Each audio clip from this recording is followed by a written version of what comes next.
Сайн байцгаана уу хүмүүс үзэгчдээ. Терминал нийтийн чөлөөтэй ярилцлага 7 хоног бүрийн 5 гарын 14 цагаас эрчим хүчсэн дид сэдвийн дагуу цуврал ярилцлагыг үзэгч та бүхэнд хүргэж байгаа.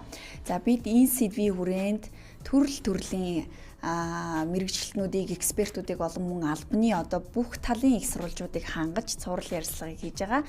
Өнөөдөр бид Монгол улсын эрчим хүчний салбарын өнөөгийн нөхцөл байдал болон эрх зүйн шинжилгээний асуудлаар ярилцсанаа гэдгээ өнгөрсөн 7 хоногийн дугаартаа амласан. Ингээд өнөөдөр энэ дагуу улсын хурлын гишүүн Мөнх чулууны инх цэцгийг студидтэй ураад байна.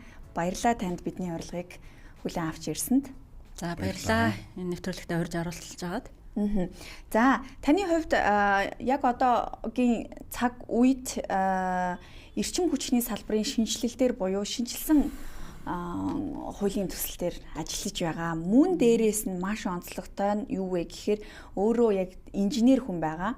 За тодорхойлох юм бол цахилгаан системийн автоматжуулалтын инженерээр бакалавр, магистр хамгаалсан. Тэр байтугай Австралийн RMIT их сургуульд мөн цахилгааны инженер, магистр, эрчим хүчний докторыг хамгаалаад ирсэн. За түүнийхээ дараагаар эх орондоо ажиллаж байснаас гадна 2020-2024 оны хооронд Австралийн Middleton Group компанид эрчим хүчний системийн загварчлал шинжилгээний инженер, ахлах инженер зөвлөхөөр ингээд ажиллаж байгаад эх орондоо ирээд бас энэ анхны холимог тогтолцооны системд сонгуульд Монгол Ардын намын жагсаалтын 2-т бичигдэж ингээ их хурлын гишүүн болсон. Тэгэхээр бас яг ер нь бас сонгуульд нэр дэвшсэн шалтгаан бол тухайн үеийн бодлого баримтлагатай бол сайн инженерүүдийг, сайн боловсруучнуудыг гадны зах зээл дээр ажилладаг сайн экспертүүдийг авчирч Монголдо нутагшуулах нь их оронд бол их шаардлагатай байсан учраас энэ хэрэгцээ хэрэгжүүлсэн бодлогыг бол нам танилцуулж ирсэн. Тэгээд энэ дагууч гэх юм уу яг эрчим хүчний хуулийн шинжилэлт дээр гардаж ажиллаж байгаа юм байна. Тэгэхээр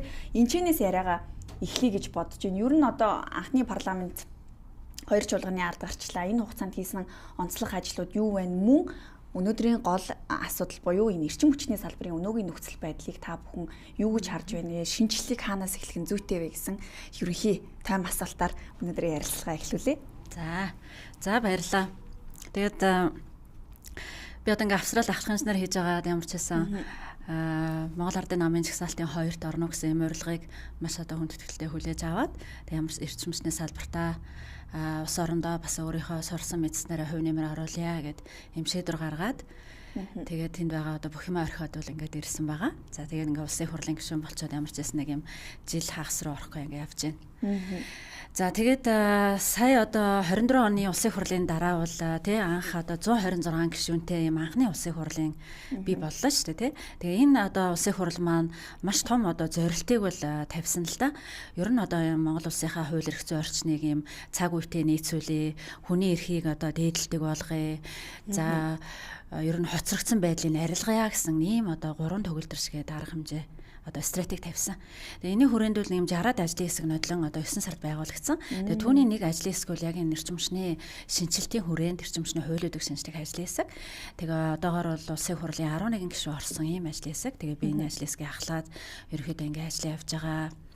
За тэгээд энэ хүрээнд бид нар ерөөхдөө нэг юм 4 ажлыг эрчим хүчний салбарт бол хийж өгье гэсэн зорилт тавьчихсан. Ингээд 3-ийнхаа бол ард нь гарчихсан 4 дахь ажил дээрээ явж байна. За мэдээж нэгдүгээр том ажил бол ер нь байгаа эрчим хүчний тухай хуулийн үр дагаврын үнэлгээг бол хийсэн байгаа. Энэ хууль маань өнөөдөр ямар хаа байс 2001 онд батлагдсан хууль өнөөдөр ямар үр дагаврыг нийгэмд авчирсан, ямар заалт нь хэрэгжсэн, ямар заалт нь хэрэгжээгүй ингээд хууль тогтоомжийнхаа хуулийн дагуу үнэлгээ хийдэг ийм ажлыг бол хийсэн байгаа. За хоёрдугаарт нь бол ер нь эрчим хүчний салбар гэдэг чинь зөвхөн ганцхан Монгол улсад байдаг биш те. За ялангуяа манайхтай ижил төстэй ийм хүүтэн цаг ууртай буюу хэрэглэгчээ дулаан цахилгаанаар хангадаг ийм улс орон чухам яага болоод байгаа те гэдгийг бид нар ер нь нэлээд наривчлалтай судлая. Хууль эрх зүйн орчныг судлая. За дээрээс нь тухайн эрчим хүчний салбарт нь ямар байгууллагууд байдгийг тэд нар чухам яагаад амжилттай яваад байгаа нь те. Би тэдгээр нь яагаад жоохон бүтлмуутай байгаа гэдгийг нэлээд сайн судлая гэдэг ийм ажлыг бол ер нь бол ижил төстэй уур амьсгалтай газрын гэсэн үг шүү дээ. Тэгээд нөгөө өөрөөр хэлбэл бусад улсын туршлагыг нэлээд дэвжрэнгуй судлая гэдэг хүрээнд бид нар 8 улсын 12 хуулийг А, Б-г судалсан байгаа. Энэ бол маш хэцүү ажил байсан. За ингээд 3 дахь ажил нь бид нар энийхээ үндсэн дээр ерөөсөө одоо дулаан цахилгаан хангамжийн бие даасан хуйлуудтай болох нь зүйтэй байна гэдэг ийм дүгнэлтэнд хүрсэн байгаа. За тэгээд одоо дулаан хангамжийн тухай хуулийг босруулаад дууссан. За одоо цахилгаан хангамжийн тухай хуулийн дээр ингээд 4 дахь ажил маань одоо ингээд үргэлжлэн явж байгаа гэж ингэж ойлгож байна. Тэгэхээр 8 улсын 12 хуулийг судлаж байхад одоо асуудлуудыг бол маш нарийн их олон жижиглж тусгасан байдаг болов уу гэж таамаглаж байна.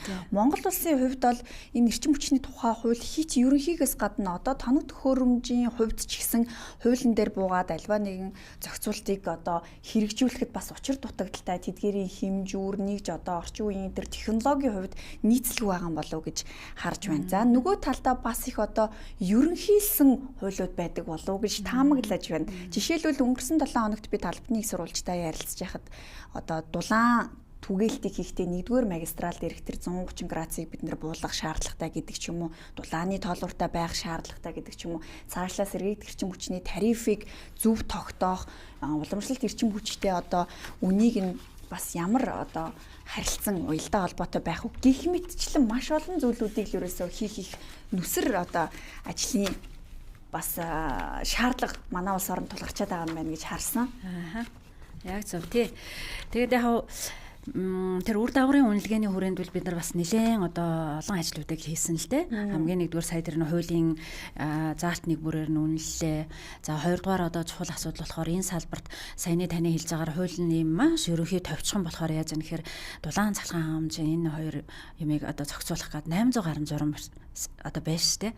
Тэгэхээр одоо журам гэдгүүл ингээд маш тийм докторгүй одоо юу гэдгийг нэг сайд хурж ирэл нэг шинэ журам гаргадаг. Эсвэл хүрээд ирэхэд нөгөө журам нь алга болцсон байдаг ч гэдэг юм уу те. Эсвэл одоо журмын зарим зохицуулт нь хуулиас давсан, хүний эрхийг зөрчсөн, эсвэл хуулийн заалтаа зөрчсөн одоо зөрчилдсөн гэдэг үе төм асуудал журам бол. Тэгэхээр Монгол улсад одоо ингээд хууль нь хэд ерөнхий болохоор журмын их орн болчиход байгаа байхгүй.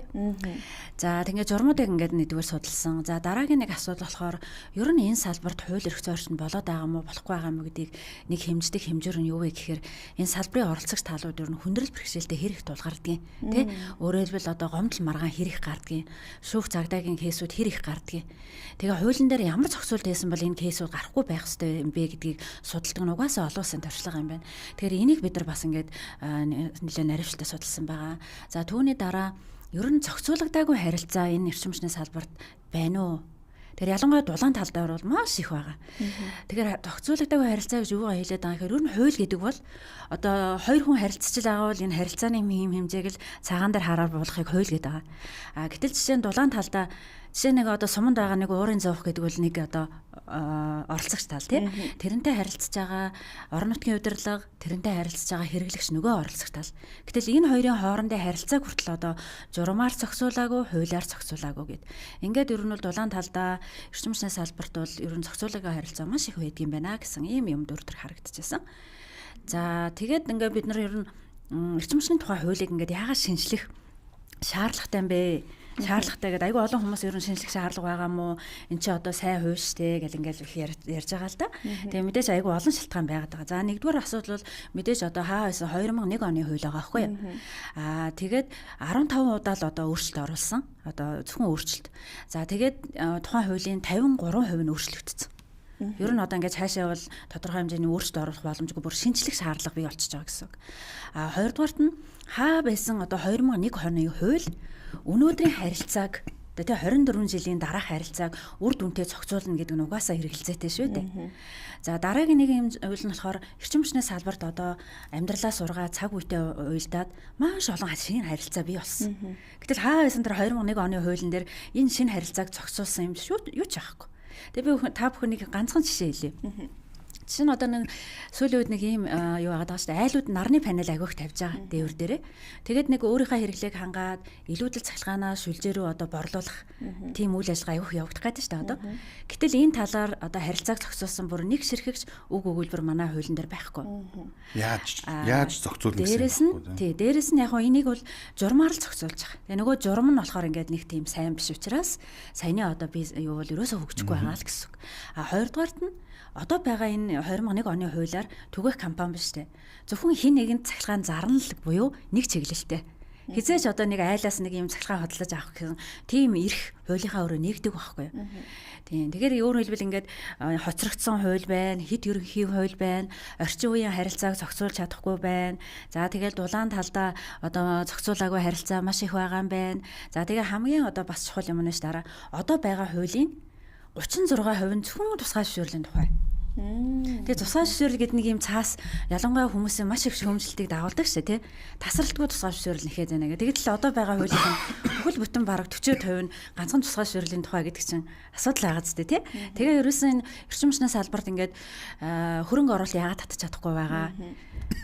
Ийм одоо энэ бол юу харуулад байна гэхээр эрчим хүчний салбар бол зохицуулалтын хувьд маш тогтворгүй одоо салбар болчиход байгаа зү. Тэгэхээр ийм салбарлуу чи ер нь бол маш эрсдэлтэй гэж үзээд хинч хөрөнгө оруулдаггүй юм байна. Ийм салбарт бол одоо тэр хэрэглэгчээс ахуулаад энэ эрчим хүчний компаниудаас ахуулаад хөрөнгө оруулагчаас ахуулаад тасралтгүй хүндрэл бэрхшээлтэй тулгардаг. Тэгэхээр магадгүй энэ эрчим хүчний салбарт байгаа үе төмөн асуудлын нэг асуудал нь бол шийдэх одоо энэ юунаас болоод байгаа гэж мэдээж ингээд тоногд хөөрөмж нь хуучирсан одоо ингээд хөрөнгө оруулалт муутай тариф нь бага гэл олон юм ярьдаг штеп. Гэхдээ нэг шалтгаан нь бол яалтч байхгүй энэ хууль. Тэгэхээр энэ хуулийг бол яалчгүй одоо шинжилгээс аргагүй байна гэдэг юм бол ингээд эндээс харагдаж байгаа. Одоогийн байдлаар таны энэ одоо хуулийн шинжилсэн энэ төслүүдийг ер нь танаа ангийн хүүхдүүдтэй одоо гишүүд маань хэр ойлгож дэмжиж одоогийн байдлаар явцгааж байна те. Зөв тий. Манай одоо хуулийн ажлын хэсгээр одоо 11 гишүүн бол ажиллаж байгаа. За тэгээд ялангуяа энэ 126 гишүүнтэй улсын хурлын 80 эдэн одоо цоо шин гишүүд байгаа шүү дээ. Тэгээд энэ гишүүд маань одоо яавал энэ эрчим хүчний салбарын асуудлыг шийдэхин төлөө юм хийх вэ гэж одоо ингээл ерөөсөө маш их тийм хүсэл эрен. Дээрэс нь ингээд цоо шин хүмүүс гэдэг чинь ер нь л ингээд нэг тийм те юм хийчих юмсан, бүтээчих юмсан, өмнө байсан юмыг засчих юмсан гэдэг тийм шин хандлагатай байгаа шүү дээ те. Тэр утгаараа бол одоо ингээд маш нягт хамтарч ажиллаж байгаа гэж ингэж ойлгож болно. 8 улсын 12 хуулийг судалсан гэсэн аль 8 улсын хуулийг судлав. За эдгээрээс манай Монгол улстай хамгийн одоо цаг уурын хувьд ч юм уу орчин нөхцөлийн хувьд ер нь хууль нутагших боломжт тэр улс орнууд найл байв. Зөв тий. За манайхтай одоо ижил төстэй бид нар ямар улсыг судалсан бэ гэхээр нэгдүгээрт нь одоо Унгар, за тэгээд Эстон, тэгээд Дани, тэгээд Казахстан гэдэг энэ одоо дөрөв. За гэтэл энэ дөрвөн одоо манайхтай ижил төстэй дөрвөн улс маань ямар байна гэхээр дулаан хангамжийн тухай иж бүрэн тусдаа хуультай. Цахилгаан хангамжийн тухай иж бүрэн хуультай. Тэгээд энэ хуулиуд нь хамгийн гол онцлог юм нь ерөөсөө процессын шин чанартай. Маш одоо наривчилсан. Одоо манай хууль бол нэг юм 6 бүлэгтэй 18 хуудастай юм ерөнхий хууль шүү дээ товчхон. Тэгтэл энэ одоо улсуудын хууль нь дулаан хангамжийн хууль нь гэсэн чинь ерөөсөө дор хаяж одоо 5-аас 10 бүлэг 50-60 хуудастай. Цахилгаан хангамжийн хууль нь гэсэн чинь 10-аас 20 бүлэг 100-аас 200 хуудастай. За тэгээд бид нар энэ дээрээ нэмээд ер нь одоо цахилгааны өрсөлдөөн зах зээлийг нэлээд амжилттай хэрэгжүүлсэн Япон улс, Син Зеланд, Австрали гэд ингээд нэмэхээр ингээд 8 улсын хуулийн 12 хуулийг бид нар нэлээд наривчлалтай судалсан. За тэгээд дараагийн энэ хуулиудыг ингээд ер нь манайхтай ижил төстэй улсууд бол мэдээ саяны одоо хүүтэн уур амьсгалтай те хэрэглэгчтэй дулаан цахилгаанаар хангаж байгаа ийм улсууд бол манайхтай маш их төстэй. Тэгээ ер нь хуулиудын бусад улсын хуулийг ингээд судлаад байхаар ер нь үндсэн концепц нь бараг адилхан байгаа.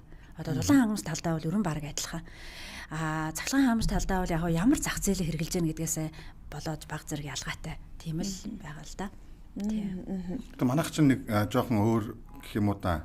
Юм төвлөрсөн юм одоо шин дулааны систем бол ингээд нэг төвлөрсөн нэг юм системтэй байгаа даа ш манайх. Бусад улсууд ингээд тус-тустай ч гэдэг юм ингээд дулааныхаа их усрыг шийдсэн.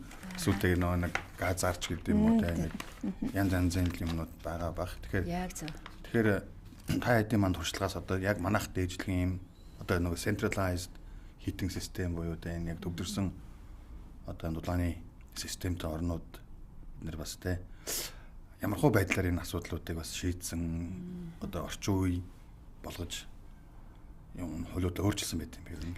Тий.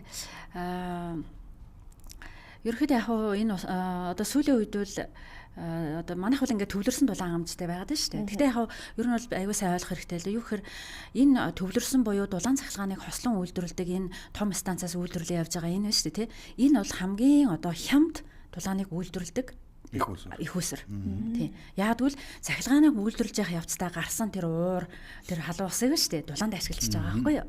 Тэгэхээр энийг бол одоо хамгийн одоо үр дүнтэй, үр ашигтай тийм дулаан хамжин систем гэж нэрлэдэг. За тэгээ ер нь орчин үеийн одоо хэрэглэлт шаардлагаас болоод ямар дулаан хамжин системүүд бий болж байна гэхээр бид нар ялангуяа энэ хуулийн дулааны хуулийн дээр 3 төрлийн ойлголтыг бол бий болгож байгаа. За нэг нь болохоор саяны нөгөө төвлөрсөн дулаан хангамж. Энэ бол манай одоогийн хуулийн дээр байдгийг. Хоёр дахь нь болохоор хэсэгчлсэн дулаан хангамж гэдэг. За хэсэгчлсэн гэхээр манай одоо энэ төвлөрсөнд холбогдох боломжгүй. Жишээ нь одоо та бүхэн мэднэ ургайх наран хороолч гэдэг юм уу те. Эсвэл одоо нэг юм хотоос нэлээд зайдуу нэг том хороол хотхнууд баригдаад байна шүү дээ. Найрамдал цуслаа.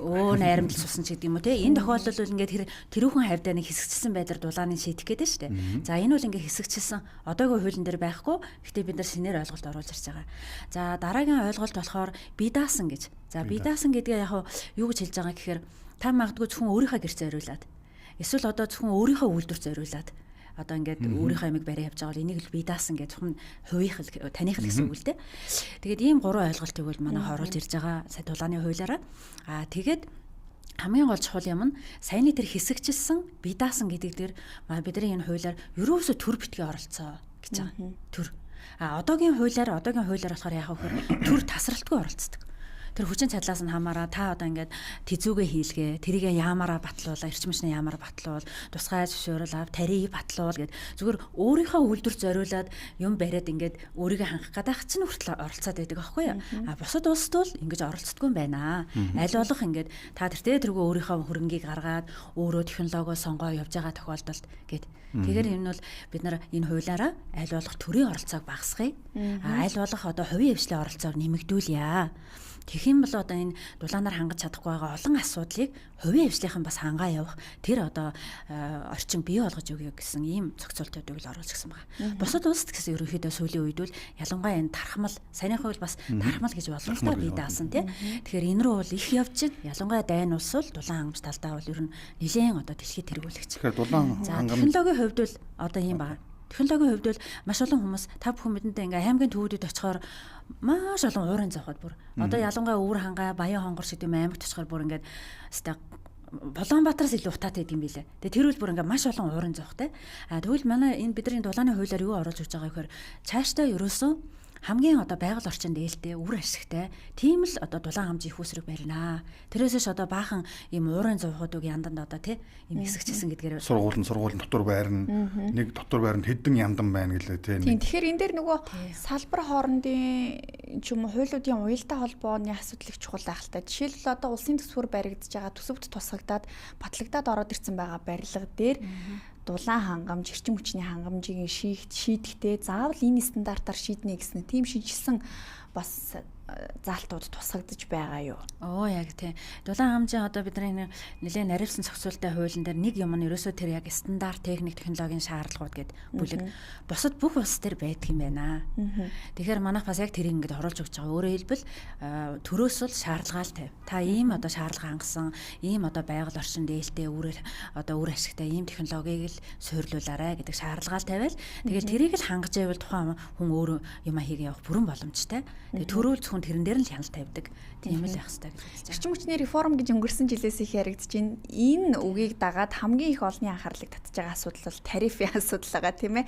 За тэгэхээр одоо бид нар энэ төвлөрсөн системээс биш аль болох бас энэ тархмал байдал руу шилжих нь хэцүүтэй юм а гэдэг ингэ чинь. За ингээд ирэхээр нөгөө сэргээгдэх эрчим хүчний буюу энэ эрчим хүчний солонгорл гэдэг асуудал маань бас тусагдж ирэх бах. Тэгэхээр эрчим хүчний солонгорл гэдэг зүйл ярьж эхлээд их ус өврүүдийг өөрсдөө бие даагаад шийдээд ирэхээр тарифын асуудал бас дахиад зайлшгүй хөндөгдөх бах. Өөрөөр хэлэх юм бол нөгөө тарифыг чөлөөл тэр эдийн засгийн өрсөлдөөнт байдлыг ингээд төр оролцохгүйгээр чөлөөтэй хангаж өгөөч гэдэг нэг юм үнцэг байна. Гэвч нөгөө талдаа бас одоо албаны их сурвалжууд буюу төр төлөөсөн их сурвалжууд ирэхээр Монгол улсад мөрдөгдөж байгаа цахилгааны тариф олон улсын дунджаас харьцангуй бага байна. Нэгдүгээр асуудал. Хоёрдугаар асуудал сэргээгдэх эрчим хүчний одоо үн тарифыг ч юм уу энэ уламжлалт эрчим хүчний буюу одоо яг энэ төвлөрсөн системээс гарч байгаа эрчим хүчний 1 кВт цагийн одоо төлбөртөө энэ адилхан ойрхон ууж явахтай хит хоол зөрүүтэй байх эсгүй гэдэг ч юм уу ингээд бас янз янзын гаргалгаанууд байдсан юм байлээ. Тэгэхээр таны хувьд яг олон улсад яг энэ чиглэлээр ажиллаж ирсэн мэргэжлийн экспертийн хувьд ер нь энэ тарифын асуудал дээр бас юу гэж харж байгаа вэ? Мөн шинжилсэн хуулийн дээр ер нь ямар байдлаар тусагдж байгаа вэ? Тийм. За яг хэдүүлээ эхлээд нөө дулаан хаамжийн тухай асуудлаа яриад дуусгах зүйтэй хэл та. Дулаан хаамжийн хувьд бол саяны төвлөрсөн дулаан хаамжийн хувьд бол угаасаа заавал тарифын зохицуултаа явахаас аргагүй. Яг бол дулаан хаамжийн одоо асуудал маань маш онцлогтой цахилгаантайгаа харьцуулахад. Яагаад гэхээр одоо дулаан хаамж бол ер нь бол нэгдүгээрт нь ийм орон нутгийн шин чанартай. Одоо тухайн аймаг, тухайн сум ингээд нэг тухайн хэсгэл хангах нь шүү дээ. Нэг хэсгийн хэрэглэгчийг. Хоёрдугаар болохоор тэр дулаан хаамжийн зарж байгаа эсвэл дулааны хэрэглээ зөвхөн өвлийн хэдхэн сард л зундаа байхгүй болж байгаа зү тий. Тэгэхээр энэ ч ерөөсөө нэг зохицуулттай үнээр ингээд ямар ч байсан нэг юм юуг нь хангаа явахаас л аргагүй байхгүй. Эдийн засгийн нөхцөл байдлыг хангаа явахаас л аргагүй байдгийн байна. Тэгээд дулаан хаамжийн хувьд айгүй олон хүмүүс бас нэг ингэж хэлээд байгаа байхгүй. Дулаан цалгааныг хослон үйлдвэрлэдэг манайх шиг ийм станцтай улсын хувьд бол энэ одоо нэг хуулиар байх нь зүйтэй мөртэй гэл ингээд. Тэгэхдээ зохицуултын хувьд дулаан цалгаан гэдэг хоёр нь хоёулаа тустай. Ерөөсөө тустай асуудал. Тийм ч учраас энэ манайхтай хичээл төстэй дулааны саяны орнууд чинь бүгдээрээ адилхан дулаан цахилгааны станцуудтай. Тэгсэн мөртлөө тустай хуультай байна шүү дээ. Тэгээд дөнгөж саяхан эрчимчний яамныхын Аз хөгжлийн банкар бас нэг юм судалгааны ажил хийлгэсэн байлээ. Тэгээд тэр экспертүүд хүртэл ингэж өгөнсөн байгаа байхгүй юу? Одоо Монгол улс ингээд нэг юм ерөнхий товчхон хуулиар дулаан цахилгааныхаа хангамжийн асуудлыг зохицуулж байгаа нь маш одоо үр дүнгүй байна. Энэ маань нэгдүгээрт ингээд төлөвлөлтийг одоо ойлгомжгүй болгодог. Хоёрдугаарт одоо гүйцэтгэлийг тэгээ сайжир одоо хариуцлагын асуудлыг ойлгомжгүй болгодог. Гихмшлэнгээр ингээд нэлээд олон асуудал байдаг учраас аль болох одоо дулаан цахилгааны бие даасан хуультай болох нь зүйтэй гэдэг ийм одоо зөвлөмжийг өгсөн бэл. За тэгээ саяны харин нөгөө бие даасан хэсэгчлсэн дээр бол ингээд тариф дөрөс оролцохгүй байна шүү дээ. Одоо төр оролцохгүй. Одоо бол оролцож байгаа. Манай одоо энэ хуулиар бол аль болох оролцохгүй бай. Төвлөрсөн дээр бол одоо яалтчгүй оролцоо явах нь зүйтэй гэдэг ийм байдлаар зохицуулж байгаа. Тэгээ хувийн хвшлийн оролцоог бас нэмэх тэндээ. Тийм, хувийн хвшлийн оролцоог нэмэгдүүлэх. Тэгэхээр төвлөрсөн дулаан хаамжийн системд хувийн хвшил их усаар яриад орж байгаа бол үн тарифын зохицуулттай байхаас аргагүй болох нь байна. Бусдаар бол зүгээр тэр хэсэгчлсэн байдлаар, бие даасан байдлаар хангаа явах тохиолдолд төр ер нь оролцохгүй байя гэсэн ийм л зохицуулт орж ирж байгаа. Тэгэхээр таны юун дээр бас нэмээд асуухад энэ дулааны тооллорын талаар одоо хууль эрх зүйн хувьд одоо ямар хуу төвшөнд одоо та нэвтрүүлэхээр тэрийг зорж байгаа юу? Ер нь энэ үр ашиг нь юундаа байдیں۔ Тийм. Нэвтрүүлснээр. Тийм. За одоо ингээд бид нар тест өрөвдөр ингээд үйлдвэрсэн дулаанаа ингээд хэрэглэгч рүү түгээж шүү дээ. Тэгээд хэрэглэгчдэр аж ахуйн нэгждэр дулаан маань яаж одоо тоолдог вэ гэхээр ерөөсөө танай метр квадратаар юм уу метр куб ирж дулааны тоолор байхгүй. Тэгээ энэ бол ингээд ямар асуудлыг бий болгож байна гэхээр нэгдүгээр та одоо магадгүй нэг өвлийн үйлдвэр та нэг ингээд одоо гэр орноо орхиод гадаад явж болно шүү дээ. Тэр үед чинь таны дулааны мөнгө яаж л авах нь вэ? Үүжил авах нь тий. Хоёрдугаард ингээд та жишээ нь гэр дотор халууцаад байхаараа дулаанаа тохируулахын тулд яах вэ? Сонхоо онгоолго тохируулдаг. Гэтэл тэр сонхоо онгоолгоод гадагшаа хайж байгаа тэр дулааныг үйлдвэрлэхэд тэр тест төрөвдөр ямар хэмжээний өргөө зардал бий болж байгаа вэ тий. Тэгэхээр гихмшлэнгээр ингээд одоогийн асуудал бол ингээд маш одоо үр ашиггүй байгаа байхгүй юу? Тэгтэл одоо тийм ч учраас манай энэ хуулийн зохицуулалтын дээр ерөн цаашдаа бол бид нар аль болох дулааныг одоо тоолууртай болгоё. Дулааныг. За тэгэхээр одоо ямар хүндрэл байгаа вэ гэхээр энэ дулааны тоолуур бол нэлээд үнэтэй байгаа юм бил. Нэг хэдхэн компани одоо нийлүүлдэг. Тэгэхээр энийг аль болох олон компани нийлүүлдэг. Нэг дулааны тоолуурын үнийг маш олон одоо дойшоо буулгах арга хэмжээг бол одоо авах нь зайлшгүй шаардлагатай юм гэж харж байгаа. Тэгээд ингэж тоолууржуулаад эхлэхээр маш хэмжээний одоо үр ашиг бий болно. Тэгээ би энэ дээр нэг бас жишээг хэлэх хэрэгтэй дуртай л да. Жишээ нь хараа нэг аймагт ингэсэн гэж байгаа нөө цэвэрлэх байгууламж нь баг одоо ингээл дүүрээд л хайлаал тий баг шин цэвэрлэх байгууламж барья болох байлаа гэж хэлжсэн чинь бүх айлуудыг тоолууржуулсан байна л да. Тэгсэн чинь мэдээж хэмнэлт гарч байгаа шүү дээ. Тэгээд нөгөө барлаг цэвэрлэх байгууламж бүр дундраад юун тэрээр да өргөтгөх шинээр барих тийм боломж. Тэгэхээр манайх хэрвээ ингээд дулааны тоолуур тавихаар хүн яах вэ? Дулаанаа баг хэрэглэхийг хичээж штэ. Мөнгөө баг хөвлөхийн тий. Тэгэхээр ерөөсөө хэмждэг одоо байж ижил хүн хэмнэн. Тэр хэрэглэгч хэмнэнэ гэдэг чинь тэр одоо тест 4 дээр тест 3 дээр яах вэ? Дулааны их усэр шинээр бий болно л гэсэн үг байхгүй юу? Тэр утгаараа энэ бол одоо маш чухал асуудал. Тэр энийг бол бид нар зохицуулж оруулж өгч байгаа. Энэ манай дээр ярилцлаганд орж байгаа бүх талын их сурвалжуудын хэлж байгаа нэг л зүйл байна. Ерөөсөө дуу нэгтэйгээр санал нэгдэж байгаа. Эхлээд тоолж сурах хэрэгтэй. Тоолохгүйгээр ерөөсөө хэмнэх ямар ч боломж байхгүй маа гэдэг. За дулааны тоолуур дээр бас нэг асуулт байгаа нь юу вэ гэхээр салбар хоорондын уялдаа холбоо гэж нэ. Одоо эрчим хүчний салбар бол барилгын салбартаа нэгт уялдаа холбоотой явж байна. За өмнө нь бол одоо барилгын зураг төслийг батлахтаа ч юм уу тий зөвшөөрөл олгохдоо тодорхой мэдээж шаардлагуудыг тавьж байгаа байх. Гэхдээ энэ дээр заавал дулааны тоолууртай байх, аль бүрийг тоолууржуулах ч юм уу энэ журам хууль бол хэрэгжээгүй, Монгол улсад байдаггүй байхаа гэж таамаглаж байна. Одоо хуулийн нэг бүршил нөгөө заалтуудыг мэргэжлийн экспертийн хувьд бид бүхэн бас тайлж уншиж чадахгүй учраас зарим нэг тайлбарыг бас зөрүүтэй ойлгож байж магадгүй юм. Тэгэхээр шинжилсэн энэ хуулийн одоо найруулга дээр магадгүй энэ хуулийн төсөл батлагдсанаас хойш ашиглалтанд орох гэж байгаа барилга, шинээр баригдаж байгаа барилгуудад яг энэ дулааныг хэмнэх, үр ашигтай байх тал дээр ямар зохицуултыг шигтгэж оруулж өгсөн юм болоо гэдэг энэ бас их сонирхолтой байна. Тийм. Ер нь бол одоо яг энэ нөгөө хууль маань нөгөө бусаж үйлчлэлгүйгээд бас нэг асуудал байгаад байдаг шүү дээ, тий. Тэгэхээр энэ одоо хуулиар одоо шинээр баригдаж байгаа барилга байгууламж, за аж ахуй нэгжүүд бол заавал одоо дулааны тоолууртай байх ёстой гэдэг зохицуулт орж ирж байгаа гэсэн үг. Зөвхөн одоо байгаа нөгөө хуучин 70-60 онд байгуулагдсан барилгуудын хувьд дулааны тоолуур тавихад бас их хүндрэлтэй байдаг юм билээ. Гэхдээ яг хөө тэн дээр нөгөө нэг дулааны тоолуур биш одоо нэг юм хуваарлтын бас нэг юм дат хэмжүүр тавих бүрэн боломжтой байдаг гэж байгаа байхгүй юу. Тэгэхээр тэрийг бол бас ингээд тавиад ойлгох одоо хэмжихийг бол зорио явах нь бол зүйтэй байгаа л гэж харж байгаа. Тэгээд нөгөө нэг дулааны хууль маань бас одоо барилгын хуультай, бусад хуультай бас одоо ингэж уйлдаж явах хэрэгтэй тий.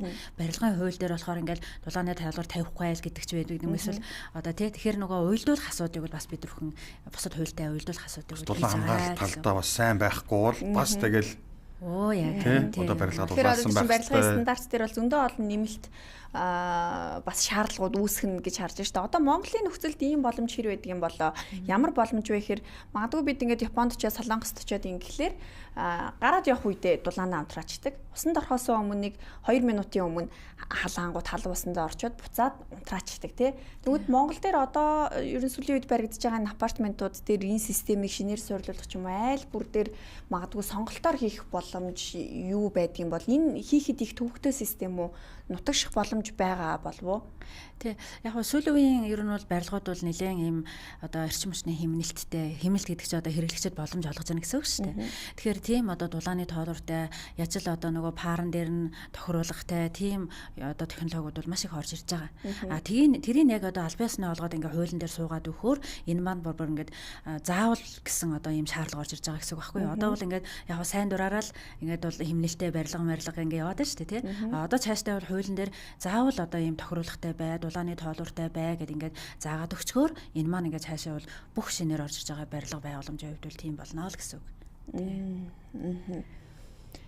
За, ер нь бол бас их том ажлын хэсэг одоо байгуулагдчихсан энэ яг ач холбогдлын хувьд бол одоо маш чухал ийм одоо суурь хуулийн бас шинжилэл явагдаж байна гэж харж байна. За дээрэс нь одоо бид бүхний бас нэг сонирхож байгаа асуудал юу вэ гэхээр эрчим хүчний хэмнэлтийг бас урамшуулдаг, тэр хэмнэлтийг одоо хийхэд илүү сайн хөхүүлэн дэмждэг, тэр хөшүүргүүдийг бий болгож идэг ийм бас нэг байгууллага манай улсад хэрэгтэй юм болов уу гэдэг саналыг бас өмнө гаднаас ирсэн экспертуудаас санал болгож ингэж шилжүүлсэн. Энэ тал дээр юу н ямар үнцэг бас энэ шинжилсэн хуулийн найруулгад тусгагдсан байгаа вэ? Энэ төрлийн байгууллага манай улсад хэрэгтэй юу? Тийм. За яг эрчим хүчний одоо ер нь бол эрчим хүчний салбар чинь 3 хууль байгаа яг одоогоор. Нэг нь эрчим хүчний тухай хууль, сэргээгт эрчим хүчний тухай хууль, эрчим хүчний хэмнэлтийн тухай хууль гэдэг.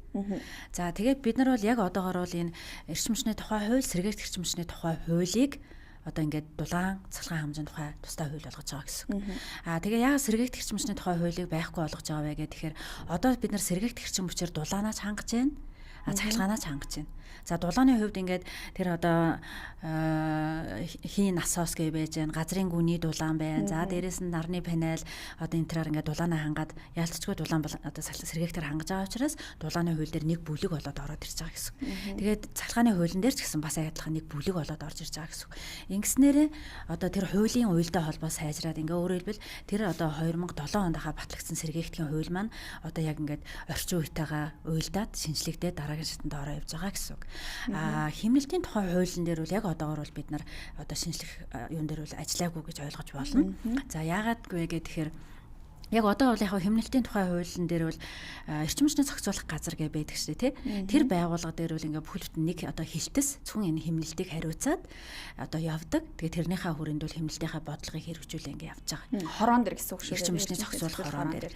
Бусдаар бол зүгээр яг учиргүй тийм одоо бид нар бол одоо юм л бол нэг юм төрийн юутай нэг байгууллага байгуулдаг. Ерөөсөө тэгэж болохгүй. Одоо бол бид нар бол аль болох тийм нэг юм бүтэц хороо 960 юм байгуулахаас одоо татгалзах хэрэгтэй. Тэр маань тэгэл эцсийн дүндээ бол нэгдүгээр хариуцлагыг солруулж байна.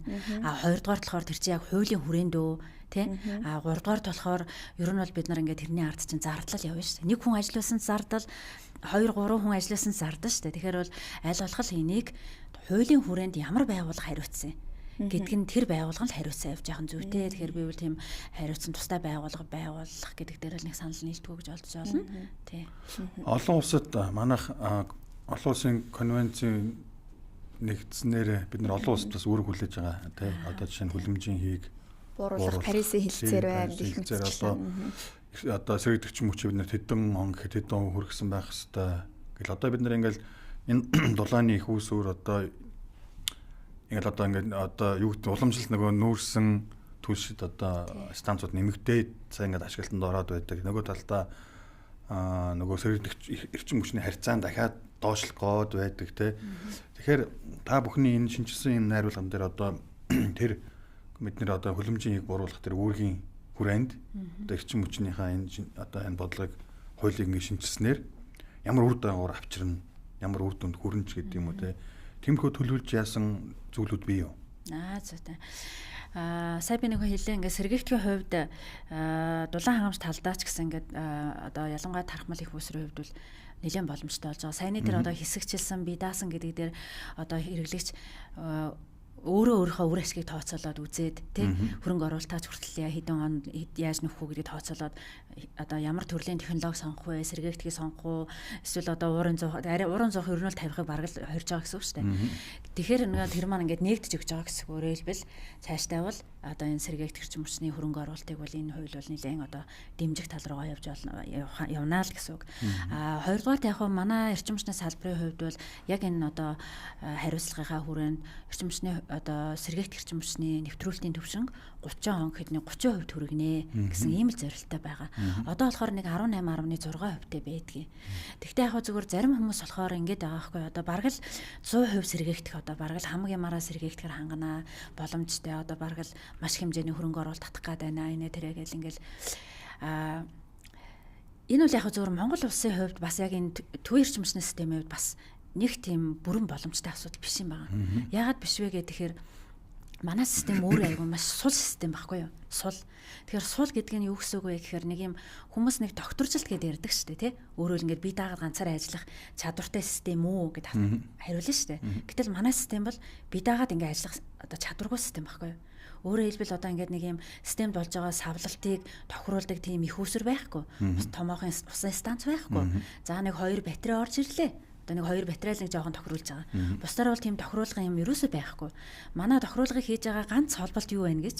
Ерөөсөө нэг Оросын холбооны улстай холбогдож байгаа ганц шугам байгаа шүү дээ. Тэр маань л одоо ганц савлалтыг тохируулж байгаа ганц холбоо. Тэгээ тэр холбоо байхгүй бол ер нь манай систем ганцаараа бие дааж ажиллах боломжгүй байхгүй юу? Тэр маань юу хэлж байгаа гэхээр сул систем.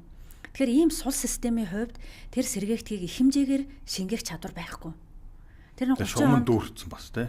Тэг яг шугамыг бол бас яаж болно л та. Гэтэ зүгээр докторжилтоосоо болоод техникийн асуудлаасаа болоод тэр 30 онд 30% гэдэг л хангалттай. Тэрээс ч тэрийг бол одоо ингээд бараг 60-70% болгоно 100% болгоноостай гэд ингээх нь бол одоо нэг тийм юутай асуудал биш. Гэтэ гэрээгээр ч гэсэн бид 100% тэрлүү шилжүүлнэ гэдэг ч бас юу байхгүй. Тэдэн хувь харьцааг ингэж л багасгаж хөлөмжийг л бууруулах юу байгаа шүү дээ. Тийм манайх бол яг тийм учиргүй том нөгөө аж үйлдвэртэй орнтой адилхан тийм өндөр хариуцлага хүрээлсэн юм биш шүү дээ. Тий.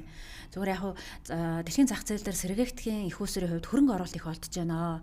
Нүүрсний их уср дээр олдохгүй байна гэдгээрээ л одоо ингээд сэргээгдэхин хэмжээгээр орж ирье гэд ингээд тий яг нөгөө энэ эрчимчлийн системийн бус юм уу одоо энэ талын одоо юу тал одоо юу гэдэг юм бэ? Мэргэжлийн бос хүмүүс болохоор юу гэж яагаад энэ гэхээр энэ ч одоо их хөрөнгө оруулалт олж ир бараг бүх юм сэргээгээр хангацгээд жоох ингээд зөвхөн арилжааны талын үр шиг нь хараад байна. Арилжааны талын тийм. Тэгэхээр энэ бол нөгөө энэ системийнхаа нэг доктортой ажиллаж чадахгүй гэдэг дээрээ л төвлөрөх хэрэгтэй л доо. Тэгэхээр бол манай систем бол тэгтлэх сингээх чадвар байхгүй. Ер нь бол 30% гэдгийг л сайн анхаарах хэрэгтэй. Тэгвэл одоо бид нар ингээд сэргээгдэхийг 100% болох гээд байна. Наашаа хөрөнгө оруулаа энэ төргээд хөрөнгө оруулах шиг бид нар бас хамаагүй хуураад нэг төрлийн хуурж яана гэсэн үг л дээ. Бас тэгж бас болохгүй л дээ. Бид нарт бол ийм хязгаартай. Би саяхан бас нэг баримт материалаас уншиж байхад Монгол улс бол сэргээгдэгчийн хүчний нөөц бол одоо дэлхийн дунджаас дээгүр улс орон юм байна гэдэг ийм баримтыг уншсан нэгдүгээрт. Хоёрдугаар асуудал нь гэхдээ сэргээгдэгчийн одоо хүчээр эрчим хүчнийхаа нийт хэрэглээний дийлэнх хувийг шийдсэн улс орнууд эргээд бас бага зэргийн бүтлгүүтэлтэй нүүр тулаад сорилтуудыг бас сөрөөд явж байгаа ийм туршлагууд дэлхийн нийтэд яг одоо гарч эхлэж байна. За энэ цаг үед бид нар сонголтыг яачсан хийх үү гэдэг нь бас их чухал ах шиг байна, тийм ээ. Таны саяны яриатай бас уялдахаар юм байна. Яг зөв. Тийм. Ер нь л яг хуу нэлээд олон жилийн өмнө л хараа сэргээгдэх маш үнэтэй байсан. Тэгээ манайх ч гэсэн маш үнэтэй байсан учраас л тэр сэргээгдэхин хууль батлагдаад маш өндөр тарифыг хүчээр хуулиндаа суулгаж өгөө, тий. Тэгээд нэг хідэн сэргээгдэх баригдсан байна шүү дээ. Тэгээ одоо ингээд сэргээгдэхийг бид нар яагаад үзэн яддаггүй гэхээр нэгдүгээр тэр үнийн аюу өндөр. Хоёрдугаар та саяны нэг техникийн асуудал гэдэг шүү дээ. Савладаг, тий. Одоо нөгөө нарнаас хамаараа салхинаас хамаараа савлаад нөгөө нэг сул системийг чи улам савлуулчих гээд байгаа. Энэ хоёроосоо болоод ер нь Монгол жоохон сэргээгдэхийг тийм одоо эсэргүүцэх тийм юу сууцсан гэж ойлгож байна. А зүгээр яг сүүлийн үед бол сэргээгдэх хөрөнгө оруулалт маш их буурч байгаа. Маш их буурч байгаа. Одоо сэргэлэн суманд баригдсан 50 мегаваттын салхин станцыг 100 сая доллараар баригдажсэн бол одоо 50 мегаваттын станц бол ер нь 50 сая доллар руу орчиж байгаа. 2 дахин буурч байгаа. Ингээ цаашаа буураад байгаа. Тийм. Тэгээ яг хөрөнгө оруулалт олдож байна. Дээрээс нь анхны хөрөнгө оруулалт нь буурж байна. За техникийн одоо энэ хязгаарлалтуудаа ер нь бол нэлээд одоо бууруулж байгаа. Одоо ингээ техникийн асуудал хүнд идэг гэж тэрийгэ бууруулж байгаа гэдгээр бол одоо сэргээгдэхүүл бас боломжтой байгаад байгаа л да. Ялангуяа одоо тэр нөгөө хэсэгчлсэн байдлаар өөрсдөө хангах явах тэр сэргээгдэх рүү бас явах нь зүйтэй л байгаа. Гэхдээ том системийн хувьд бол тэр одоо эзлэх хувийг бол маш хэмжээгээр нэмж чадахгүй. Тэгэхээр ерөөсө балансыг агүй сайн барих л асуудал байгаад байна. Зүгээр саяны нөгөө нэг Монголын хувьд нөгөө сэргээгдэхийн нөөц их сайтай гэж юугаа хэлээд байгаа гэхээр энэ манай говийн орон биш үү? Говийн орон ч ерөөсө маш сайн нарны тэгээд нөгөө салхины нөөцтэй. Хоёрдугаарт нь говьд чинь маш том хэмжээний газар нутаг байгаад байна шүү дээ. Ер нь сэргээгдэхийн их усрыг барихад юу их хэрэгтэй гэдгүү газар нутаг талбай. Тийм. За тэгэхээр сэргээгдэхийг бид нар юу руу хөгжүүлэх боломжтой гэхээр тэр нөгөө экспортлох. Одоо бид нар нэг магадгүй том 1 гига одоо 2 гига одоо ч манайх нэг 2 гигаар л төгчж штэ манай нийт систем. Тэгэхээр магадгүй тэр говьд ингээд манай систем рүү холбогдохгүйгээр зөвхөн тэр говьдоо ингээд том хэмжээний одоо сэргээгдэх бариад тэгээд тэр одоо хятадын зах зээлээс өөрөө хэрэглэгчээ болоод өөрөө үн тарифа тохироод ингээд экспортын зориултаар бол сэргээгдэхүүл манад говийн оройнд бол бүрэн боломжтой. Тэгээ тэр чиглэлээр бол манайхан бас ажиллаж байгаа гэж ойлгож байгаа. Тийм. Ганц нэг экспертудаас яг тэгж ярьж ирсэн. Бид нар одоо ер нь цахилгааны их усрыг цахилгааныг импортлогчоос экспортлогч руу шилжих ийм бүрэн нөөц байгаа. Гэхдээ одоо бас энийг болгоомжтойгоор хийхгүй бол дотоодын яг хэрэглээний дийлэнх хувийг ийм байдлаар ийм их усрыг сангах юм бол тодорхой эрсдлүүдийг зарим улс орнууд үүрээд ихсэн гэдэг ийм үнцэг бас явж идэг юм байлээ. Одоо нэг чухал асуудал энэ эрчим хүчний зах зээлийг либералчлах талаараас их яриад байна. Тэгэхээр яг энэ талын тодруулахыг бас та өөрөө энэ хуулийн төсөл дээр сууж байгаа хүний хувьд мэргэжлийн экспертийн хувьд ер нь юу гэж харж байна вэ? Бас хувьчлах. Тийм. Яг тийм. Хүмүүс яригдж байгаа. Тэгэхээр бидний нөгөө нэг дөрөвдөх ажил бол цахилгаан эрчим хүчний тухай хуулийг бол анхдагч хуулийг бол боловсруулаад явж байгаа. Тэгээ энэ хуулийн одоо гол эрхэм зорилго юу вэ гэхээр ер нь ингээд сая бид нар ингээд дулааны талаар ярьлаа шүү дээ, тийм. Одоо тэгвэл цахилгааны зах зээл Тэгэхээр одоо манай байгаа цахилгааны зах зээл ямар зах зээл вэ гэхээр ерөөхдөө төрийн зохицуулалттай зах зээл ахгүй юу? Тэгэхээр энэ юугаа хэлж байгаа гэхээр их усүр одоо цахилгаан станцууд байна шүү дээ, тий? Нар салхины станцууд хэрэглэгч хоёрын дунд ерөөхдөө төр ингээд одоо ингээд суучихсан гэсэн. Тэгээ энэ хоёрын өмнөөс бүх юмыг зохицуулдаг буюу энэ их усүрүүдээс цахилгааны худалдаж аваад одоо хэрэглэгч рүү зардаг ийм юу ахгүй төрийн одоо оролцоо ихтэй гэсэн. Либералчлнаа гэдэг байгаа нь болохоор юу вэ гэхээр энэ хоёрын дундаас төр ерөөхдөө жоохон холдоод өгнө л гэсэн. Тэгээ энд байгаа цахилгаан станцууд хэрэглэгч рүүгээ ер нь бол шууд харилцах тэр боломжийг нээж өгөөл гэсэн. Одоо зах зээлээ өөрөөр хэлбэл бид нар аль болох ингээд жоохон нээж өгөө, чөлөөтэй болгоё, өрсөлдөөнтэй болгоё гэдг нь энэ одоо цахилгаан авчирчны зах зээлийг либералчлах гэдэг юмыг ярьж байгаа.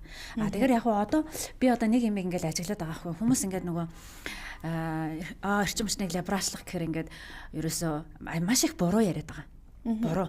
Одоо ингээд нөгөө тогтмол үнэтэй нэг станц барихаас хүртэл энэ үлстэй либералчлаа гэж одоо ингээд яриалах юм билээ. Тэгэхээр либералчл гэдэг юм аягуулсаа ойлгох хэрэгтэй байхгүй юу?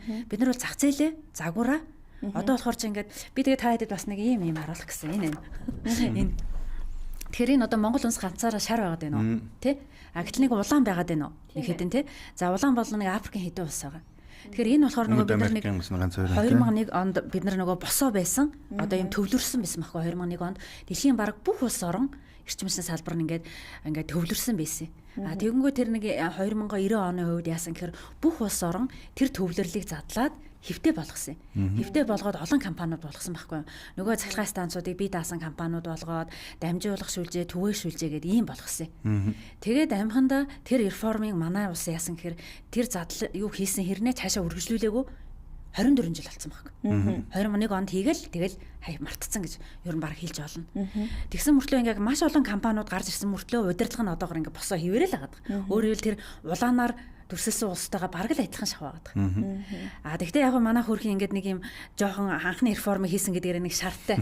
За гэтэл энэ бүх ногоонууд нь шүү дээ. Энэ ногоонууд яасан гэхээр нөгөө саяны яриад байгаа өрсөлдөөнтэй зах зээл рүү яваад орцсон. Өрсөлдөөнтэй. Тэгэхээр одоо нэг асуудал байна.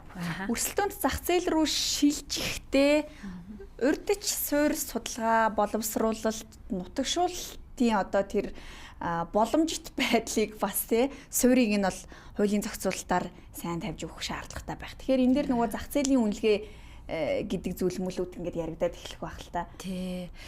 Бид нар сая яг энэ хуулийн дээр сууж явах хугацаанд бол мэдээж одоо байгаа зах зээл үр дагаврын үнэлгээний өрөөндөл нэлээд сайн хийсэн гэсэн үг. За хоёрдугаар одоо нэг дөнгөж сайхан хийж байгаа асуудал нь болохоор эрчим хүчний яамны зүгээс Аз хөгжлийн банкны санхүүжилтээр яг одоо байгаа зах зээл дээр үнэлгээ хийлгээд за ямар асуудлууд байгаа гэдгийг тодорхойлуулад тэгээд цаашдаа яаж одоо зах зээлээ одоо хэдэн үе шаттайгаар либералчлах юм бэ гэдэг ийм одоо наривсан төлөвлөгөөг боловсруулах зөвлөх үйлчлэгээ аваад дуусч байгаа юм. Тийм энэ бол одоо маш чухал. Тэгээд энэ дээр ингээд нэлээд сайн зөвлөхүүд ингээд одоо орчихсон, ажиллаад ингээд дуусч байгаа. За тэгвэл одоо эрчим хүчний яамны зүгээс одоо ямар ажлыг хийх ёстой вэ гэхээр энэ Аз хөгжлийн банкны гаргаж өгсөн энэ зөвлөх Аз хөгжлийн банкар захиалж хийлгэсэн бичиг баримтан дээр үндэслээд одоо эрчим хүчний яам буюу засгийн газар одоо цаашаа яаж либералчлах юм бэ гэдэг тэр бодлогоо тэр шийдвэрээ гаргах хэрэгтэй. Өөрөөр хэлбэл либералчлах юм уу үгүй юм уу? Тэгвэл одоо энэ эхний 5 жилдээ 1% либералчлах юм уу? Одоо либералчлна гэдэг нь чөлөөтэй болгож өгнө л гэсэн үг. Одоо хинч орж тийш орж тоглох боломжтой гэсэн үг. Одоо үнийн ингээд зохицуулттай биш. Үнийн одоо зохицуултгүйгээр тохироо явдаг тэр юурал оруулж өгнө гэсэн үг байхгүй. Эсвэл 5% ч юм уу. Ингээд нөгөө өөрөөр хэлбэл тэр бодлогоо яам гаргах хэрэгтэй байхгүй. Одоо бид нар ингээд цахилгааны хуулийг цаашаа босруулаад явах гэхээр ерөөсөө энэ бодлого нь байхгүй. Өөрөөр хэлбэл яг энэ засгийн газар энэ либералчл гэдэг юм хүсээд байгаа мó? Эсвэл одоо энийг ганцаараа тороогоод бүхэл бүтэн та бүхэн хардаа манай хөрш одоо Орос тэгээ хятад улсын одоо өрсөлдөөн зах зээлтэй болцсон. Тэгээ би дөнгөж сая хэллээ нөгөө одоо говийн бүсэд ингээд нарны станц тавиад тэ том чадлын салхины станц зараад хятад руу одоо экспортлох тухай асуудал ярьж штэ. Тэгэхээр экспортод хамгийн түрүүнд тавигдах шаардлага нь юу вэ гэхээр зах зээлийн загвар нь ижлэгэн байх. Өөрөөр хэлбэл эдгээр одоо өрсөлдөөн зах зээлтэй бол Монгол улс өрсөлдөөн зах зээлтэй байж ч бид экспортлох. Компанитайгаа гэрээгээ шууд. Яг зүйтэй тий. Өөрөөр хэлбэл өрсөлдөөнтэй зах зээлтэй, чөлөөтэй зах зээлтэй болцохоор яах вэ гэхээр тэр одоо том хөрөнгө оруулагч говийн бүстэй орж ирээ, тэр том чадлынхаа их усрээ бариад хятадын зах зээлээс өөрөө хэрэглэгчээ болоод өөрөө үн тарифа тохироод одоо борлуулалтаа хийгээ явах нь шүү дээ. Улсын хувьд ямар вэ гэхээр улсын хувьд одоо үндсэн шүлжээгээ шугамаа бэлдэнэ. Хоёрдугаар тэр шугамаар дамжуулж байгаа буюу тээвэрлэлтийнхаа хөлсийг аваад татвар аваад сууж байна. Гэтэл ийм байж ижил экспортын тухай ярих байхгүй юу? Тэрээс одоо төрийн зохицуулалттай байгаа тохиолдолд бол энэ тухай ямар ч боломжгүй. Одоо төр өмнөөс нь очиж одоо тэр хятадын зах зээлээс хэрэглэгчийн олоод л тий. Энэ бол ерөөсөө боломжгүй. Тэгэхээр энэ бол экспортын тухай ярьж байгаа бол бид нар эхлээд зах зээлийнхаа загварыг өрсөлдөөнтэй болгох хэрэгтэй л гэж ойлгох хэрэгтэй. Танаас бас тодруулмаар байгаа нэг чухал сэдв байна л да. Түрүүн та нэг хальт дурдаад өнгөрсөн. Энийг ч дэлгэрүүлж асуумаар санагдаад байгаа. Одоо бид нар чинь бас эрчим хүч гэдэг чинь нөгөө талдаа дахиад бидний утааны асуудалтай ингээл холбогдож байгаа тий. Тэгээ дээрээс нь одоо эрчим хүчний бидний цамаан байдал, эрчим хүчний хэмнэлт эднэргээд маш олон юмнуудыг тодорхой болгох юм маань одоо би чинь юу гэж бодож байна гэхээр тэр нөгөө бид нар эрчим хүчээ одоо ингээд сигаретээс үйлдвэрлээд тэгээд энэ төвийн шугам нийлүүлэх гэдэг нэг юм яваад байгаа тий. Айл өрхөн ингээд цагийн 20 кВт-ыг нийлүүлж болно. Аж ахуйн нэгжин суурилгдсан одоо тухайн системийн хүчин чадлынхаа 50%-аар нийлүүлж болно. Тэнгүүд яг ингээд болно гэтсэн мөртлөө яг энийг ажил хэрэг болоод байгаа юм нь яг үнэндээ бас байна уу? Зүгээр хальт ингээд нэг хүмүүсийн ярьж байгааг сонсох нь offset маягаар ингээд нэг тооцоо нийлж сар жилдээ нэг хийдэг байдаг юм нэг тийм явагдаж байгаа гэж манайх тэдийг хэрэгсэн манайх тэдийг өгсөн авсан гэдэг нэг юм өгөл давалтын тоолроор л яг тухайн юугаа ингээд бодоод ах шиг байгаа. Тэгэхээр нөгөө түрүү хэмнэлтээ сайн хийж чадах юм бол хүн чинь ингээд тэрийг хэмнжиж илүү гарсныгаа ингээд ямар нэгэн байдлаар ингээд тэргээ хөнгөлжүүлээд борлуулад ингэх юм бол хүн улмал юмаа ингээд те сайн хэмнэлттэй болгоё, дулаалын эрчим хүч бага зарцуулдаг болгоё. Тэр хэмнэснийхээ хэрээр хүн чинь мөнгө олох гээд байгаа учраас энэ нь бас тэр хөгжлөө цааш нь чирээ явах юм болов. Тэгэхээр тэр тал дээр одоо яг одоо тэр мөнгөжүүлэх те тэрийг буцаагаад ингээд борлуулах энэ асуудал одоо шинэ хуулийн төсөл дээр ямар хөө байдлаар суугдаж байгаа вэ? Одоо журмаар шийдэгдэж чинь энэ нь бол хангалтгүй байна гэж байгаа шүү дээ. Бас тодорхой биш. Тийм. Гүйцэтгэл одоо юу гэдэг те энэ юмнууд нь. Тий. Тэгэхээр нэг энэ Монголд одоо тэр айл өрхүүд, аж ахуй нэгжүүд нарны панел тавиад өөрийнхөө хэрэглээг хангаад илүү цэцлэгаанаа сүлжээ рүү борлуулах энэ үйл ажиллагаа Монгол төдийлөн сайн хөгжихгүй байгаа. За хөгжихгүй байгаа нэг шалтгаан нь юу вэ гэхээр одоо тэр асуудал нь болохоор хуулийн дээр бүр нэг сэрхэж өгүүлбэр байхгүй. За нэг одоо журам байгаа. Эрчим хүчний яамнаас гаргасан журам. Тэгээ нөгөө журам нь бас одоо тийм сайн журам биш. Тэгээд одоо Монголд одоо нэг айл жишээ нь ингээд суйрлуулахаар та бүхэн боддоо бүр 6 сар болж байна гэж байгаа байхгүй. 6 сар боддоо. Бүр ингээд за тэгтэл яг энэ саяны одоо үйл ажиллагаа Австралид ямар байдг вэ гэхээр Австрал бүр энэ ажлаараа энүүгээрээ л өрөв топ гэдэг PV гэж ярьдаг. Энүүгээрээ л бүр дэлхийд тэргүүлэгч. Тэгээ Австралид бол ерөөсөө нэг айл жишээ нарны панел тавиад сүлжээрөө холбоод нэг яа гэхээр ерөөсөө нэг сар хагас л болдог. Хамгийн ихтэй. Бүр ингээд. За тэгээд Монголд болохоор энэ журмаар яаж юм гэхээр энэ үйл ажиллагаан дээр 7 оролцох тал байна гэж боддоо. Бүр ингээ эрчим хүчний яам зохицуулахороо за тэр хамгийн юу н түгээх компани тэгэнгүүтээ хөгжлийн төв гэдэг нэг зургийг хань. Тэгэнгүүтээ ингээд за чи зураг боловсруул, зураг батлуул. За тэгээ хамгийн бас инээдтэй юм нь таны одоо нэг алгын чинээ нарны панел тавих гэж байгаа дээвэр дээр чинь тавих гэж байгаа нөхрөөс бүхэл бүтэн 100 мегаваттын одоо дулааны станц барих гэж байгаа тийм нөхрөө шаарддаг тусгай зөвшөөрлийг техник шаардлага шаарддаг юм гэж байна шүү. Тэгэхээр бол би одоо энэ нөгөө эрчим хүчний яамныханд юу гэж одоо яагаад байгаа вэ гэхээр маш тийм одоо нэгдүгээр тийм уян хатан биш байна. Үнэхээр энэ журам нь болохгүй байгаа бол энэ журман дээр асуудал байна гэж хэрэглэгч хэлж байгаа бол тэрний дагуу нь одоо ингээл тасралтгүй өөрчлөлт оруулаад эний усыг арилгах хэрэгтэй байхгүй тий. Тэгээ энэ дээр ингээд бид нар бол процессын дахин инженерчлийг бол ялангуяа эрчим хүчний салбарт бол бүр хийх хэрэгтэй болсон байна гэж хараад байгаа. Процессын дахин инженерчил. Яагаад вэ гэхээр сая чинь энэ нэг үйл ажиллагаан дээр процесс нь бүр маш хүндрэлтэй байгаас маш их үе шаттай, маш олон оролцох тал биш. Тэгээ оролцох юм бол тэр чинь хүндрэл болно, хугацаа сунана, гэж ш. Уулын дэлхийд дээр одоо энэ чинь нөгөө plug and play систем буюу ерөөсөө ингээд авчраал одоо DHL хүртэл бараг явуулдаг болсон гэдэг байгаа байхгүй балкон дээр сурлууж болдог.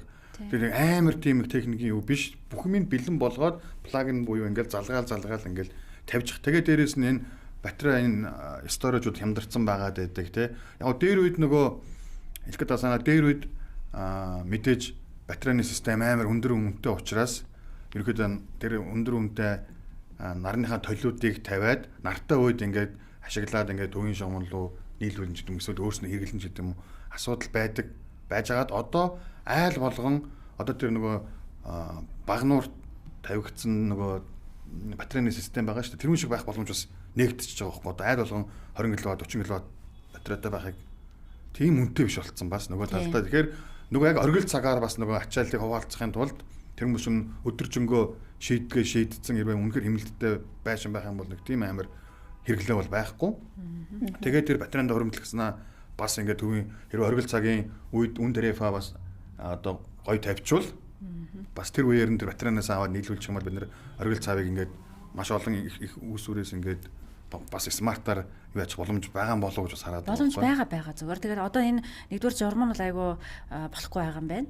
Хоёрдугаар асуудал болохоор одоо байгаа хуулиараа түгээх компани хин нэгэн цахилгаан зархал эрхтэй, хин нэгний цахилгаан худалдаж авах эрх түгээх компани байхгүй байгаа даа шүү дээ. Тэгэхээр бид нар энийг бол хуулиараа нээж өгөх юм байгаа. Хоёрдугаар нь хуулийн дээр ингээд одоо үйл ажиллагааны илүү хялбар одоо ингээд энд ингээд пүлтэн 7 оролцох тал байсан бол аль болох одоо 4 болгоод хялбар болгосон байдлаар хуулийн дээр оруулж гисэн гэж зорж явж байгаа. Гэхдээ хуулийг хүлээхээсээ илүүтэй уул нь эрчим хүчний яамны зүгээс бол тэр журмандаа л өөрчлөлтөд оруулаад хялбар болгоол тий ингээд явах хэрэгтэй байхгүй юу. Одоо тэр тэргүй их эрчим хүчний их үүсвэрийн дутагдaltaй байгаа тохиолдолд аль болох хэрэгжүүлэгч маань өөрийнхөө ямыг хангаад тий тэгээд ингээд тодорхой хэмжээний юм шүлжээрөө борлуулаад жижигэн ч гэсэн орлого олоо явж байгаа зүв байхгүй дээ. Тэгэхээр энийг бол эрчим хүч талаас бол дэмжиж ажиллах зайлшгүй шаардлагатай байхгүй.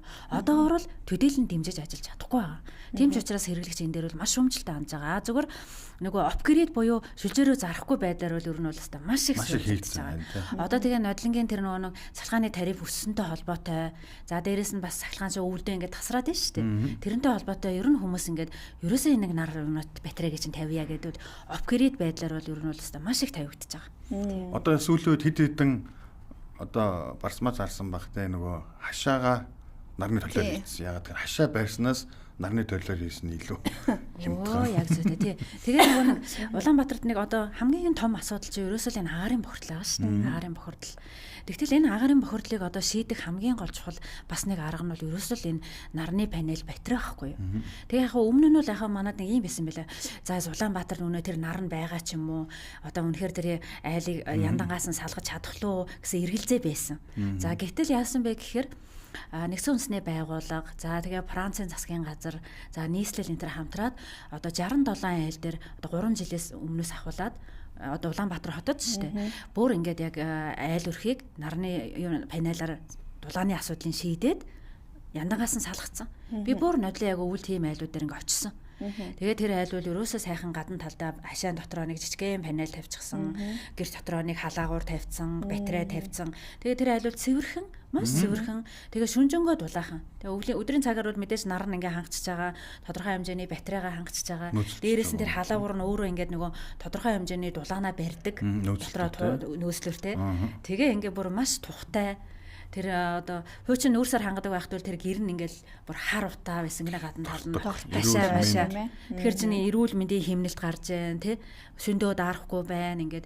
Тэгэхээр энэ бол ингээд аль хэдийн одоо нэг төрлийн туршилтын төсөд хэрэгжүүлээд яндангаа салгаж болох юм байна гэж баталгаажуулчиад байгаа тохиолдолд бид нар аль болох энэ рүү тэгээ та бүхэн бодож хараа нэг айл руу тэр юу яасан бэлээ нэг 10 сая төгрөгөөр хэрэгжүүлсэн байгаа байхгүй. Тэгээ 1 саяын тэр гэрийн дулаалахад хэрэгэлсэн гэсэн. Тэгээ 9 саяын тэр янангаа салахад хэрэгэлсэн биш нарны панел батарей энэ хийдэг. Инвертер одоо гэтэл тэр хараа одоо нэг юм 60 айл суурлуулахад 10 сая болсон биш үү? Хэрвээ тэрийг 10,000 айлд 100,000 айл суурлуулаад тэр 10 сая төгрөг хаашаа орох вэ? 5 сая руу очих хэрэгтэй байхгүй.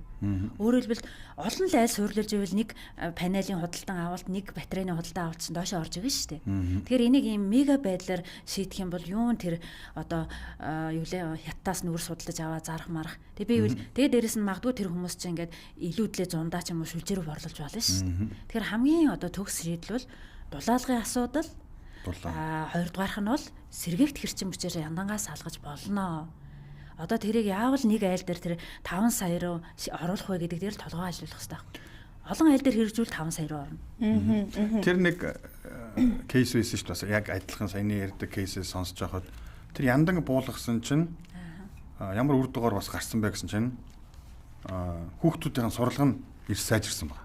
Тэр. Ягаад тэгэхээр нөгөө тэгэл гадаагаас нүүрстэй хүүхдүүд чинь нүүрсэнд гүйлг ноцолдон нагалаа төл өрд нэм хас одоо юу гэдэг те. Ингээ нөгөө цаг зарцуулт нэгт хоёрдугаарт нөгөө агарын чанарын сайжирчингууд хүнд металлын одоо хордлого ч юм уу энэ толгойд яаж байгаа одоо тэр оксижен левел хүчил төрөгчийн юу те нүүрс хүчлийн илүү их байх тусмаа хүний чинь нөгөө одоо нөгөө шийдвэр гаргалт юмнууд нь удаашраад байдаг.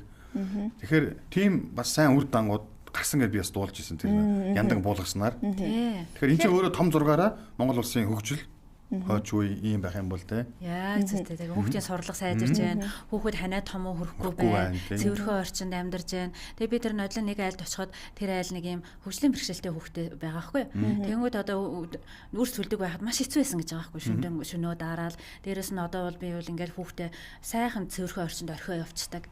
Их тухтай байна гэд ингээд шүн босон барина шүн босон барина гэж юусоо байхгүй. Тэгээд юуны хэмнэлтийн хувьд бол яг ингээд нүүрс судалдаж авахд бол өвөлдөө өвлөс маш хэмжээний юу одоо мөнгө төгрөг зарцуулдаг байгаа байхгүй юу. Тэгээд бас ингээд шууд бас үр дүнг ингээд тооцоолох юм бол тэр одоо нарны панел зарцуулж байгаа юу үл ингээд нэлээд хэмнэх. Тэр эрүүл мэндийн салбар дээр өөрүүлж байгаа ачаа нь багсан. Тэрнээс болоод тийм. Та бүхэн бас мэдээж та нөгөө агарын бохирлын цэвэр агарын сангаас бас тодорхой хэмжээний санхүүжилтээ авчдаг тийм. Саяны 10 сая чинь бараг одоо 2 саяын ч гэдэг юм уу цэвэр агарын санхүүжилтээс ингээд авчдаг. Гэт ингээд ер нь бол боломжтой их байгаа байхгүй юу. Ийшэл их ялангуяа засгийн газар. Тэгээд та бүхэн мэдж байгаа шүү дээ. Улсын хурал бол хууль тогтоох байгууллага тий. Гэтэл яг энэ одоо бодит амьдрал дээр нийгэмдэр байгаа үр төм асуудлыг шийдэх гол үндсэн одоо этгээд хуулийн этгээд бол юу вэ? Засгийн газар тийм үү. Тэгээ ялангуяа Улаанбаатар хотын хувьд бол нийслэл. Тэгэхээр нийслэл маань энэ одоо энэ жил ихтэй харин нөгөө нэг цэнгэлдээ дүүрэг маань нэлээд олон айлууд дээр саяны одоо төсөл хэрэгжүүлсэн хүмүүстэй хамтраад бараг 100 мянган айл дээр гэлөө 100 айл дээр ч гэлөө хэрэгжүүлж байгаа. Тий. За ингээ бид 55 минут ярилцсан байна. Тэгээ одоо бидэнд нэг 2 минутын хугацаа байна. За хамгийн сүүлд одоо танаас асуухад та их товч хариулаад өгөөрэй. Ер нь цаашдаа энэ цахилгаан хангамжийн тухай хуулийн боловсруулалтыг үргэлжлүүлээд хийгээд яг эцсийн байдлаар одоо бүрэн дүүрэн болгоход тулгарч байгаа хамгийн том саад бэрхшээлүүд юу байна вэ? Энэ талаар та товч хариулаад өгөхгүй юу? За тийм. За бид нар бас нэг юм хэлэх хэрэгтэй. Ингээд дулаан хамжаа хууль маань аль хэдийн бэлэн болцсон байгаа шүү дээ. Уул нь бол энийг ингээд анхааран цаашаа явуулчмаар байгаа. Гэтэл тийм боломжгүй. Яг тэгвэл одоо байгаа эрчим хүчний хуулийг бид нар ингээд дулаан цахилгаан ингээд хоёр хууль болгож байгаа болохоор энэ хууль маань хэдийгээр бэлэн болцсон ч гэсэн цахилгааны хуулиа хүлээж байгаа гэсэн үг. За нэгт. Хоёр талаараа цахилгаан хамжаа хуулийн дээр тулгарч байгаа хамгийн том одоо хүндрэл нь юу вэ гэхээр эрчим хүчний яамны зүгээс за дээрээс нь засгийн газрын зүгээс үнэхээр бид нар ийм өрсөлдөөнтэй зах зээлдээ явах юм уу явахгүй юм уу гэдэг ийм одоо бодлого шийдвэрээ гаргах хэрэгтэй байгаа гэсэн. Тэр бол одоо маш том хүндрэл бэрхшээл байгаа гэж ойлгож байна. Тэгээ энэ шийдвэр гарахгүйгээр бид нар одоо энэ хуулийг цаашаа өргөжүүлэх ямар ч боломжгүй болчиход байгаа. Тэгээ яг хуу Азийн хөгжлийн банкаар ийм зөвлөх үйлчлэгээ маш өндөр үнэтэй авсан. Тэгэхээр энийг үндэслээ тэр бичиг баримтаа гаргаасаа гэж ингэж хүсэж байгаа. Тэгээ энэ маань хэрвээ ингээ гарчих юм бол бид энэ хуулиа тэгээд дээрэс нь энэ хууль дээр процессын шин чанартай ингээ 100 гаруй хуудастай хууль бол маш хэцүү хууль. Тэгэхээр магадгүй энийг ер нь бол засгийн газар буюу эрчим хүчний яамныхан өөрсдөө энэ хуулийн дээр маш сайн их тамд оролцож засгийн газраа өөрөө өргөн барих хэрэгтэй. Ялангуяа анх дахь хуулийг бол засгийн газар буюу тухайн одоо салбар нь өөрөө боловсруулах үүрэгтэй байхгүй юу. Зүгээр өнгөрсөн хугацаанд бол яг төдийлөн сайн боловсруулаг улсын хурал дээр анхны улсын хурал ингээл ажлын хэсэг байгуулчаал нэлээд эрчимтэй ажилласан болохоос биш. Яг бодит байдлаар бол энэ ер нь бол эрчим хүчний яам хийх ёстой ажил. Гэхдээ цаашаа явахын тулд бол ер нь ямар л одоо энэ ажил бол ер нь бол хийх ёстой л гэж үзэж байгаа. Тийм. За их баярлалаа. Өнөөдөр их чухал ярилцлага боллоо. Магад одоо энэ ярилцлага бас энэ цаг үеийн эрчим хүчний одоо өнөөгийн нөхцөл байдлын бас зураглалыг тодорхой ойлгоход архивлагдаж үлдэх ийм нэг баримт материалаас болж байгаа юм болов уу гэж харж байна. Яг энэ чухал цаг үед бас хуулийн шинжилэл яг боловсруулагдаж байгаа цаг үед ер нь ямар нөхцөл байдалтай байсан бэ? Бидний нөөц ямар байсан бэ?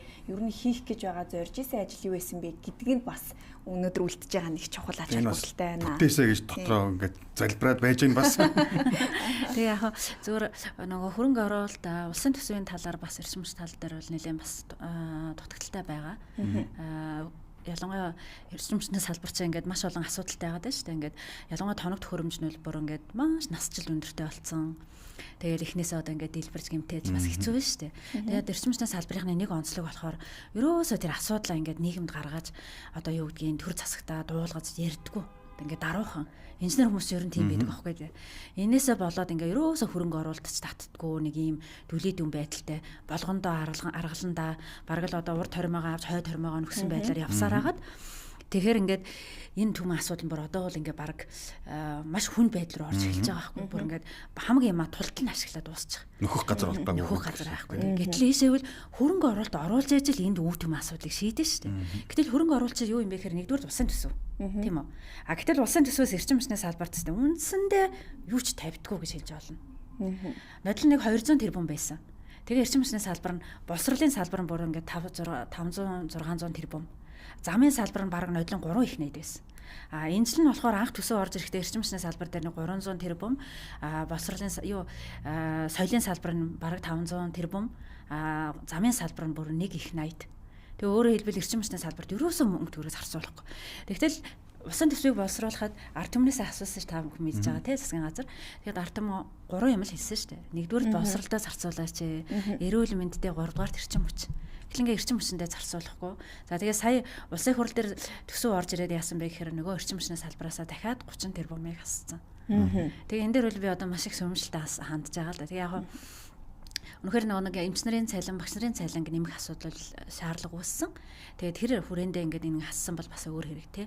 Гэтэл эрчимчний салбараас хасаад дахиад маш их зам тавих ийм асуудал ирж байгаа. За их баярлалаа. Ярилцлага өрөөдийн төрөө дуусах бид бүхэн цаг хугацаатай учраас дараагийн нэвтрүүлэг манд тулж байна. За танд их баярлалаа. Өнөөдөр чөлөөтэй ярилцлагын эрчим хүчний асуудлыг тойрсон дид сэдвийн дагуу улсын хурлын гишүүн Мөнх чулууны инх цэцэг эрчим хүчний салбарын өнөөгийн нөхцөл байдал болон эрх зүйн шинжилгээний талаар ярилцлаа. Эх 7 хоногт хэрэг уулзъя. Баяртай үзэгчдээ.